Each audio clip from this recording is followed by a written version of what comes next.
بسم اللہ الرحمن الرحیم۔ السلام علیکم۔ روایت ہے حضرت ابن مسعود رضی اللہ تعالیٰ عنہ سے، بیان کرتے ہیں رسول پاک صلی اللہ تعالیٰ علیہ وآلہ وسلم نے فرمایا، دو قسم کے لوگوں پر رشک کرنا جائز ہے۔ ایک وہ آدمی جسے اللہ تبارک و تعالیٰ نے مال عطا کیا اور پھر اس کو راہ حق میں اسے خرچ کرنے کی توفیق بھی عطا فرمائی، اور ایک وہ آدمی جسے اللہ تبارک و تعالیٰ نے حکمت عطا کی اور وہ اس کے مطابق فیصلہ کرتا ہے اور اسے دوسروں کو سکھاتا ہے۔ روایت ہے حضرت ابو ہریرہ رضی اللہ تعالیٰ عنہ سے، رسول پاک صلی اللہ تعالیٰ علیہ وآلہ وسلم نے فرمایا، انسان بھی سونے اور چاندی کی کانوں کی طرح ایک کان ہے۔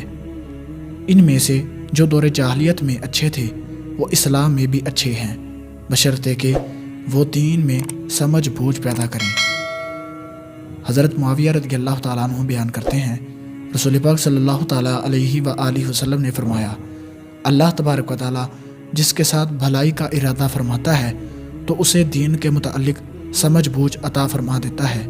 میں تو صرف علم تقسیم کرنے والا ہوں، جبکہ فہم اللہ تبارک و تعالیٰ عطا کرتا ہے۔